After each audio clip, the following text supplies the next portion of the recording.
Chapter 23-23, Chasing the Moon 1.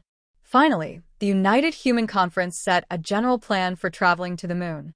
Participants include world-class and quasi-first-class forces such as the Junjing Church, Huashu Kingdom, Colombia, Barada, Britannia, Fremons, and the European Alliance. Among the remaining countries, there are also emerging countries such as the Khotan Empire and Avania. They have a large amount of resources and several Epsilon-level strongmen in charge, and can barely participate in the action. However, there is a disagreement on who should lead the action. The Junjing Church is a separate faction, the Huashu Kingdom represented by Zhang Yi is one faction, and Colombia is another. What is surprising is that the Junjing Church actually has its own means of landing on the moon. This is something no one had expected. This religion had actually made preparations for landing on the moon early on due to its huge influence. Zhang Yi felt that they might be like Elon Freeman and himself, preparing to escape when the planet was completely in disaster. After the meeting, a group of people immediately gathered in the virtual space and found Zhang Yi. Chaos. Long time no see. A voice with the smell of aristocratic curry reached his ears. It was Indra, the strongest of Barada, who came to Zhang Yi. Behind him, Zhang Yi saw a somewhat familiar shadow. High in the sky. Today there is Garuda among the 8 immortals. Zhang Yi knew what they wanted to do with him, so he asked calmly, "Why, do you want to buy a boat ticket?" The Federation has already set the rules, and each country can choose to contribute either personnel or manpower. If we don't send people to the moon, we will have to spend a lot of resources. If Indra wants to go to the moon, he can only seek help from 3 forces. There was a religious dispute between the Barada sect and the Junjing Church, but Zhang Yi was surprised that they did not go to Colombia but came to him. However, thinking about Indra's abilities, Zhang Yi understood something. It was obvious that this guy saw some kind of future, and it would be safer to follow him. As expected, Indra clasped his hands together and chanted the title, Vishnu above. He stared at Zhang Yi with a faint smile on his face. "I have seen the reflection of the future. You will be my helper in this moon landing and bring me success. So, I am giving you this opportunity to help me accomplish something great." Zhang Yi could feel that Emperor Shirtian seemed to be different from before. He really didn't know how much this guy had grown after going through the test of the 3 gods. He rolled his eyes and said, "Don't try that. If you want to ride on my spaceship, we need to have a serious discussion about resources." Emperor Shirtian frowned and sighed. Vulgar. He winked at Gao Changkong and said, "You should go and discuss this matter." After saying this, he stood aside calmly with his hands in his sleeves, looking straight ahead, like a noble Buddhist disciple from the Baradajing circle. Gao Changkong walked over helplessly and gave Zhang Yi a string of numbers. "You will need the abilities of Indra and I. After all, as both of us time-based users, you can accurately see the immediate future, while he and I can see further into the future, right?" Gao Changkong is worthy of being Gao Changkong. His words hit the point that Zhang Yi cares about most. No one knows what will happen on the moon. However, with Gao Changkong's reincarnation deduction, ability and Indra's prophecy, they can help avoid many risks. Zhang Yi stared at this special guy and asked meaningfully, "Do you really plan to stay in Barada forever?" Gao Changkong looked at him with a half-smile and asked, "Did you welcome me back? You should know what will happen if I go back." Zhang Yi smiled without saying anything. He couldn't see through Gao Changkong. Instead of letting him go back and kill Zhu Zheng, it would be better to keep an old man who is easy to control. Zhang Yi finally agreed to take them along. After all, there were only a dozen people from the Barada side in this operation.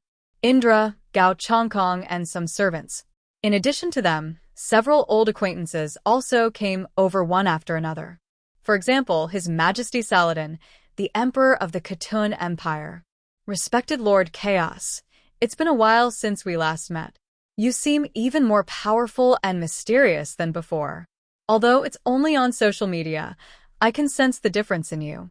Saladin started off by praising himself a lot. With the fall of the Wulwan Empire, major countries in the world gradually began to feel the impact. It is impossible that there was no movement during the Huashu Kingdom's big moves during that period. Moreover, the Wulwan Empire, which had been in decline for so long, suddenly became silent. Instead, the grand reconstruction of Tianhai City always aroused the imagination of many people. This is good news for Saladin, who wants to recruit Zhang Yi to join the Tong organization. At least for now, it seems that there is no possibility for Zhang Yi to join the Junjing sect. When Lao Sa was in the Devil's Eye, he firmly stood on Zhang Yi's side, so Zhang Yi was also very polite to him. He said that he could give them a ticket, but he had to give them the same resources as before. Saladin thought for a moment and asked, "Can we pay with oil?" Zhang Yi's eyes lit up and he nodded rapidly. "That's great, of course."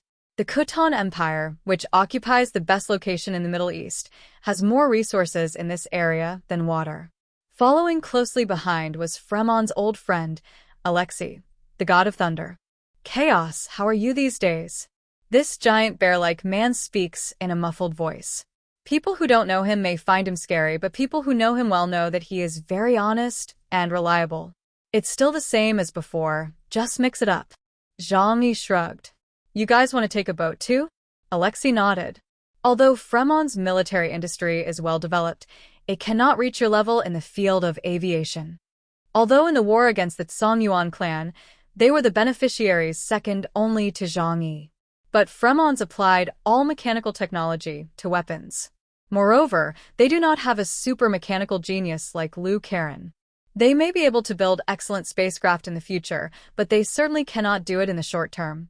Zhang Yi asked how many people Fremon's would send out, and Alexei answered frankly, "Mainly Morana and me, and some young people below." You know, this kind of action doesn't just require a large number of people to be effective. Zhang Yi agreed with this, and agreed to bring Fremon's men along. However, compared to Huashu Kingdom, more people went to Colombia to seek a boat ticket. They did not know that Zhang Yi already had control of the Songyuan clan's super battleship, so they still believed that Colombia's aerospace technology was superior.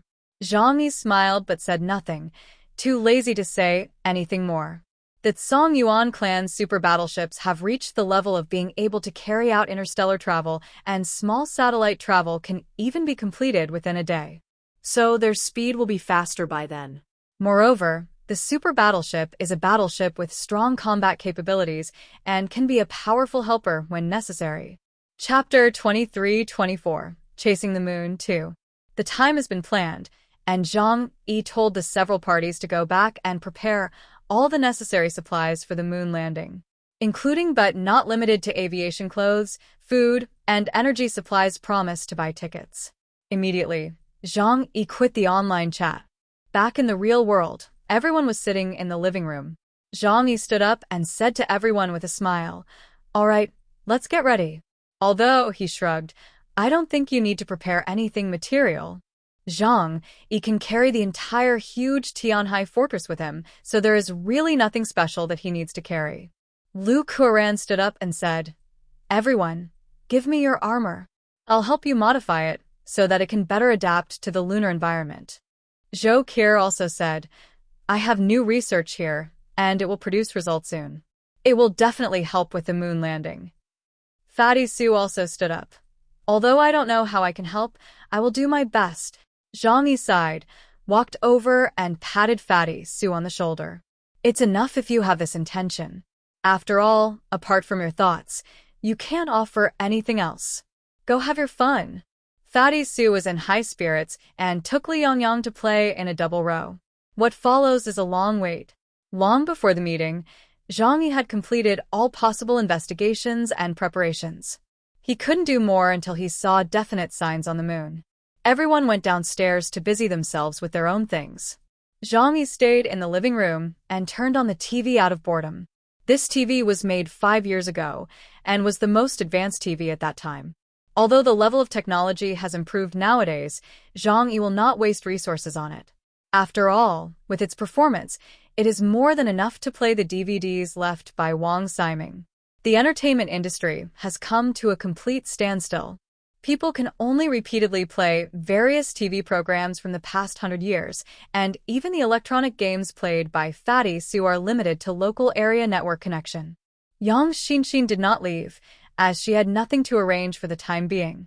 So she just sat next to Zhang Yi and watched TV programs with him. Soon, Yang Xia brought over a large bowl of fried potato chips and sweet potato fries, as well as iced cola and coffee. She was always so gentle and considerate. Although her ability only affected food, she was able to provide delicious meals for everyone in the shelter for 5 years. The ruins of the Wulwan Empire have been almost cleared. Located 27,000 meters underground, they are very solid. Even if a meteorite really hits the ground, it wouldn't be destroyed unless it hits head-on. So, brother, we have a backup plan. The worst-case scenario is to transfer our people there in the shortest possible time. Zhang Yi nodded. Those underground civilizations of ancient times seem to have anticipated everything. The existence of the planet is protected by the supreme will, and planetary destruction is impossible.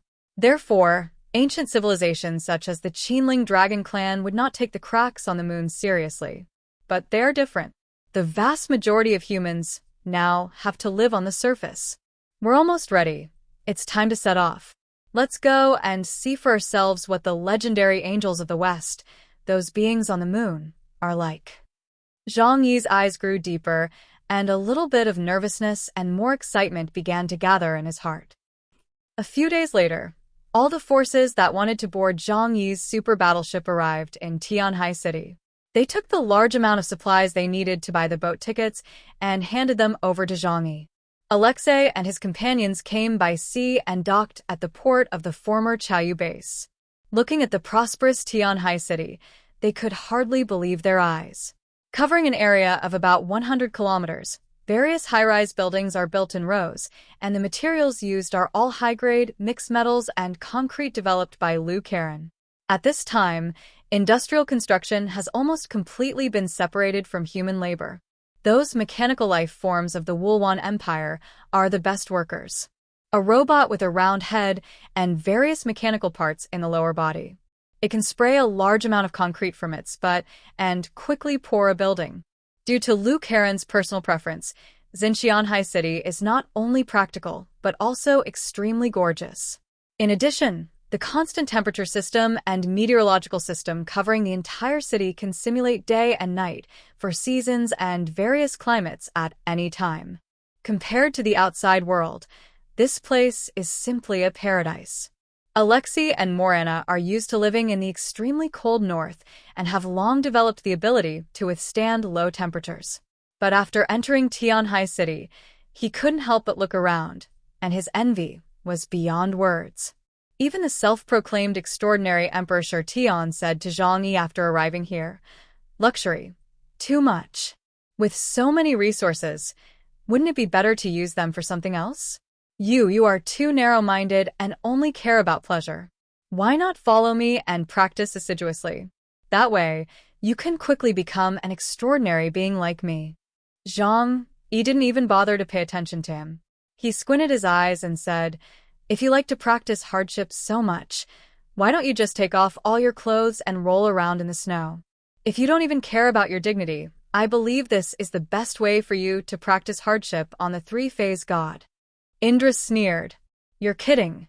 Do you think I've never done this before?" After he finished speaking, he immediately reached out to untie the belt around his waist and gave a live demonstration.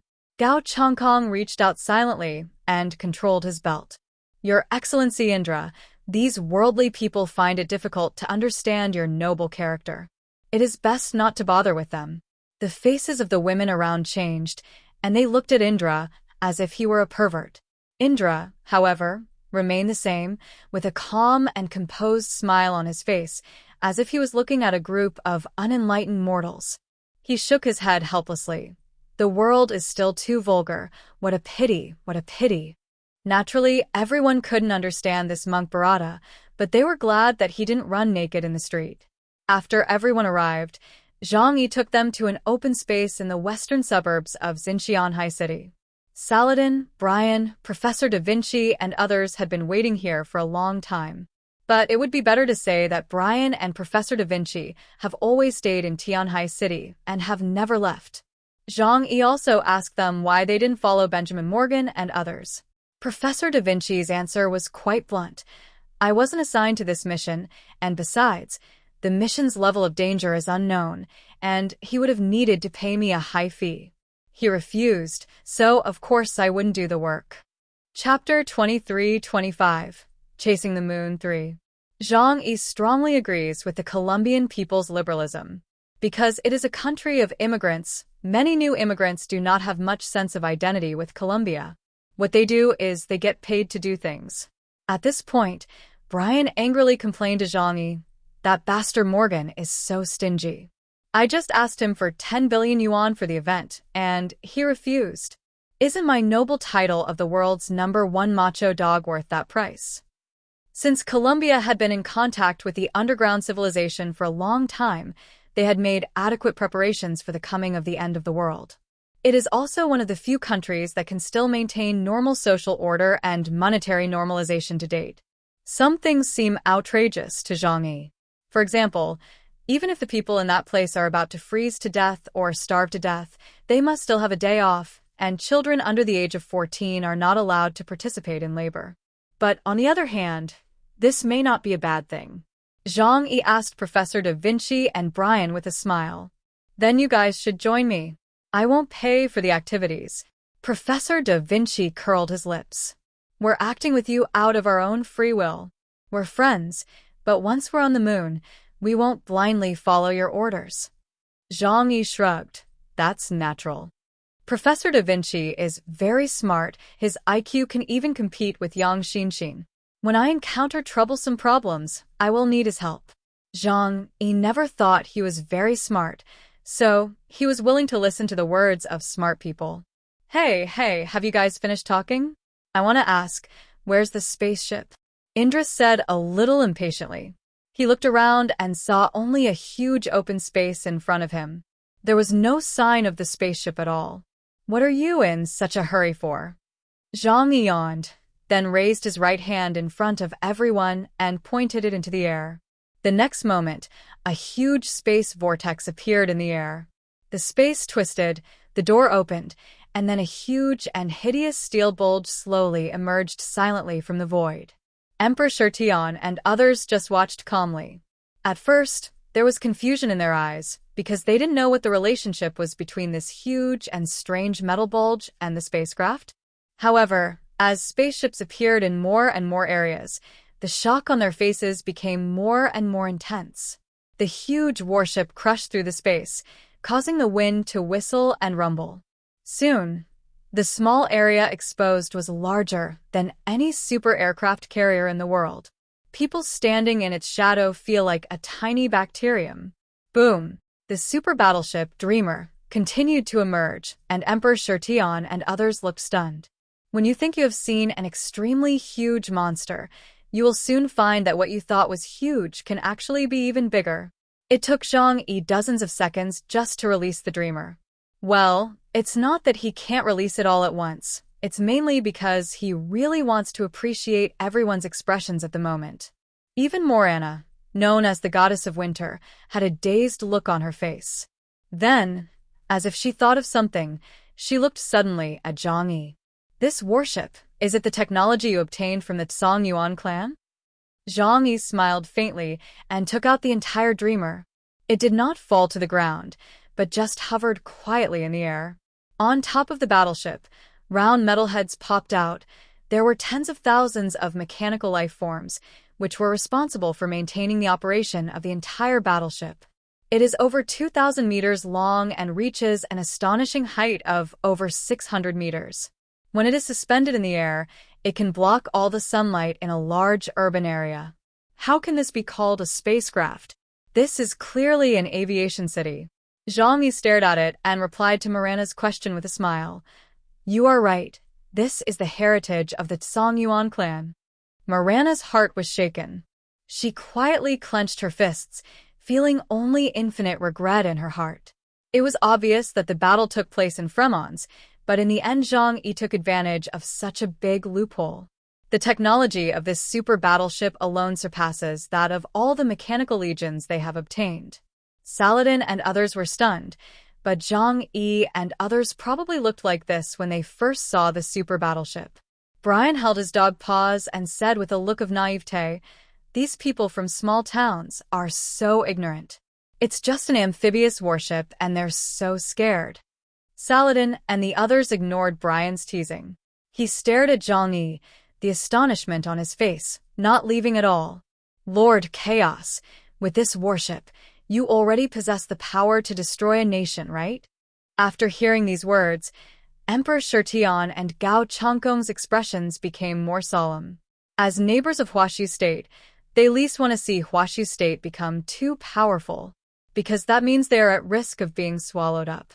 As for Gao Changkong, he simply felt that with Zhang Yi around, his hope of returning to the Jiangnan region was even slimmer. There really isn't a problem with small and medium-sized countries, Zhang Yi said lightly. There is actually nothing wrong with a powerful country, but Zhang Yi didn't say it out loud. After all, these guys don't know that he owns 3 such awesome warships. In addition to the war resources plundered from the Wulwan Empire after the war, and the hundreds of thousands of Songyuan mechanical life forms in his hands. Today, Zhang Yi can easily defeat any human country in the world. Indra, who had just spoken loudly, now had a much softer expression. "Vishnu, I have long said that you will be present in the future I foresee. Chaos, we will become close friends who depend on each other in the future world after the end of the world." Zhang Yi looked at Emperor Shirtian and sighed. "I still like your rebellious look just now. Take some time to recover." Emperor Shirtian laughed heartily. "You are as humorous as ever. I have always been an extremely kind person." Zhang Yi was too lazy to argue with him. Tianhai Fortress had long been put into the alien space, leaving Bailey Chongqing and others to guard the house, while the others followed Zhang Yi to prepare for the moon landing. Everyone boarded the battleship. It looked very big from below, but after actually boarding the battleship, they found that it was even bigger. The warship passed through the clouds, and the mist was swirling. Looking down, everything on the earth seemed so small. Zhang Yi turned on the international communication channel and confirmed the time with the Junjing Church and Columbia.